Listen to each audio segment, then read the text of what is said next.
এক বছর আগের 5ই জুলাই শুক্রবার হলেও সেদিন দেশের বাতাস ছিল উত্তপ্ত।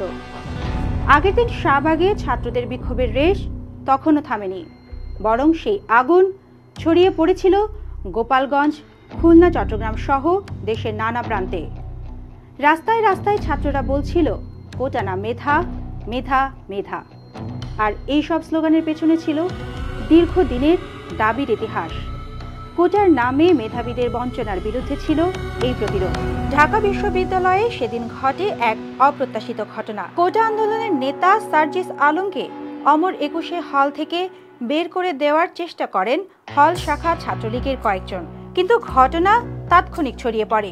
শত শত শিক্ষার্থী হল গেটের সামনে জড়ো হয়ে দাঁড়ায়, প্রতিবাদ করে। শেষ পর্যন্ত ছাত্রলীগের কেন্দ্রীয় হস্তক্ষেপে পরিস্থিতি সামাল দেওয়া হয়, আর সার্জিস তার রুমে ফিরে যান শিক্ষার্থীদের সঙ্গে। এটি ছিল ঐক্যের স্পষ্ট বার্তা। আন্দোলনের কণ্ঠ রোধ করতে হলে ছাত্র সমাজকে আগে ভাঙতে হবে, কিন্তু সেটা সম্ভব হয়নি। এদিকে গোপালগঞ্জে বঙ্গবন্ধু বিজ্ঞান ও প্রযুক্তি বিশ্ববিদ্যালয়ের শিক্ষার্থীরা টুঙ্গিপাড়া সড়ক অবরোধ করে। স্লোগান ওঠে কোটা বৈষম্য নিপাত যাক। পুলিশের উপস্থিতিও থামাতে পারেনি বিক্ষোভ। একই ধরনের শান্তিপূর্ণ কিন্তু দৃঢ় আন্দোলন হয় খুলনা 0 পয়েন্টে এবং চট্টগ্রামের ব্যস্ত জিএসি মোড়ে। ছাত্রদের দাবি ছিল একই, 2018 সালের কোটা বিরোধী পরিপত্র পুনরায় কার্যকর করা হোক।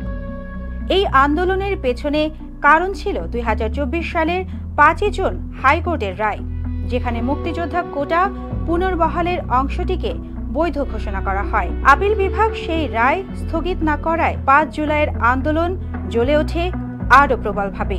পেছনে ফিরে তাকালে আজ স্পষ্ট, 5ই জুলাই দিনটি ছিল ছাত্র রাজনীতির জন্য এক পরীক্ষাক্ষণ, যেখানে প্রতিরোধী ছাত্র সমাজ বলেছিল এদেশে বৈষম্য চলবে না। সুবর্ণা মেহজাবিন, দেশকাল নিউজ।